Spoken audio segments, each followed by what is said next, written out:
Hello YouTube, it's me, Griffith again, and today we're going to talk about these cuties, because they're really disappointing.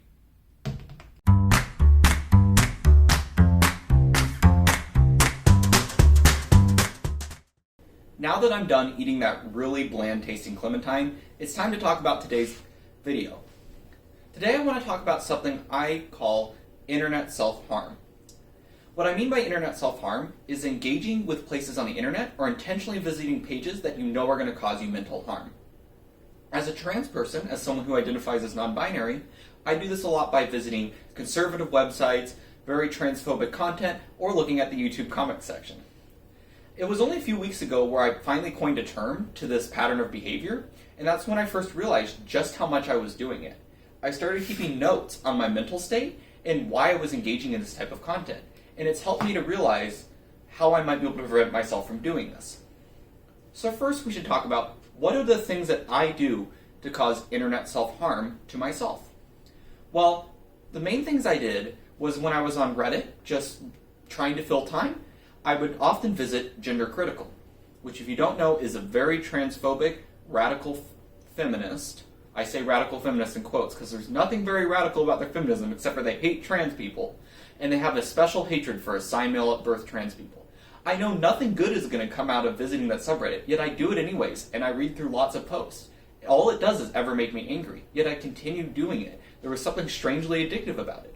I found the same to be true on YouTube.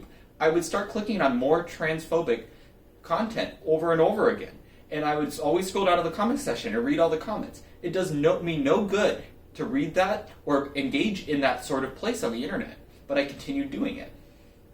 It got so bad that I started uninstalling apps and moving apps off my homepage on my phone. I found that this helped a lot.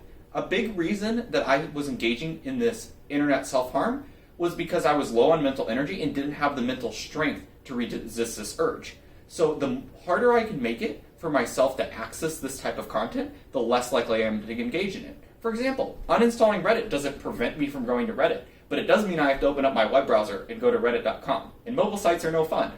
So that alone made me much less likely to visit subreddits like Gender Critical, just because it required so much more activation energy and gave me so much more time to tell myself no.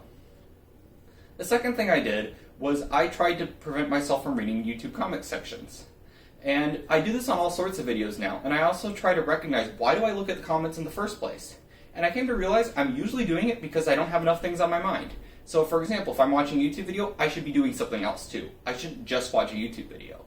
If I'm watching a YouTube video, maybe I should cook, or clean, or do laundry, or play video games. It doesn't really matter, as long as it's something else to keep my mind distracted. The third, and I think the most important thing I did, is I dug into what are the reasons I want to, at some level, engage with this content. And I think it comes into two different groups. Wanting to explain and defend myself, and also because I have internalized transphobic ideas as part of growing up in a society. First, let's address wanting to explain and defend myself. When I engage in this sort of behavior, one thing I tell myself is if I understand these people better, I will be able to better interact with them and better explain myself to them. Or maybe if I see something transphobic on the internet, I'll be able to change someone's mind by giving them a really smart explanation they've never heard before about trans people. But this logic is inherently flawed, because the people that are engaging in this type of behavior are intentionally seeking out a place to spread transphobic ideas. People don't go to Gender Critical to discuss the weather. They go to Gender Critical to get angry at trans people. And when you're in that sort of mindset, regardless of what you're talking about, you're not going to listen. Your walls are completely up. You're not changing your mind. If you are being really transphobic on the internet and leaving really transphobic comments, some random trans person coming by and explaining themselves isn't going to make you any less transphobic. The other thing is I thought by understanding these people, it might make me more powerful as an educator. And while I think this is partly true, because now I understand more of these transphobic viewpoints and I know more on how to counter them in real life, where I can have a less defensive conversation with people, it causes far more harm than it is worth. There are so much hate on the internet, and these people I barely encounter in real life. And when I do, there's nothing I can do to safely change their minds. It's better that I just avoid them for the time being, and hopefully they'll be able to change their mind gradually throughout the year to the point where I can engage with them, or maybe someone who comes from a different place might be able to engage with them. But for myself, I need to just tell myself that I shouldn't engage with these people, and I shouldn't engage with this type of content, because it really doesn't offer enough benefit to be worth it. And the other thing is, I spent most of my life living in a society. Well, actually, I still live in a society. And part of living in a society is you pick up these ideas whether you want to or not. Even though I'm a trans person and I know trans people are real, and I think other trans people are valid, and I usually think I am valid as a trans person, that doesn't mean I don't have transphobic ideas. These transphobic ideas come up at all sorts of times. They are sometimes subconscious, but oftentimes they come up at a conscious level. I'll have one part of my brain telling myself that I am not trans, and then I'll try to fight that, and it turns out with these two sides battling. And if for any moment this "you are not trans people don't exist" side of my brain comes up, that may cause me to search this sort of internet self-harm. And what I need to remember is that I don't need to prove my gender. I don't even need to prove it to that part of my brain that's telling me transphobic ideas. I just need to recognize that those transphobic ideas don't make me any less trans. Those transphobic ideas are part of growing up in society and walking around in public spaces where people are going to call me slurs and people are going to say transphobic things to me. And as much as I hate saying this, because I don't think it's this easy, I just need to ignore it. Now, I say all this.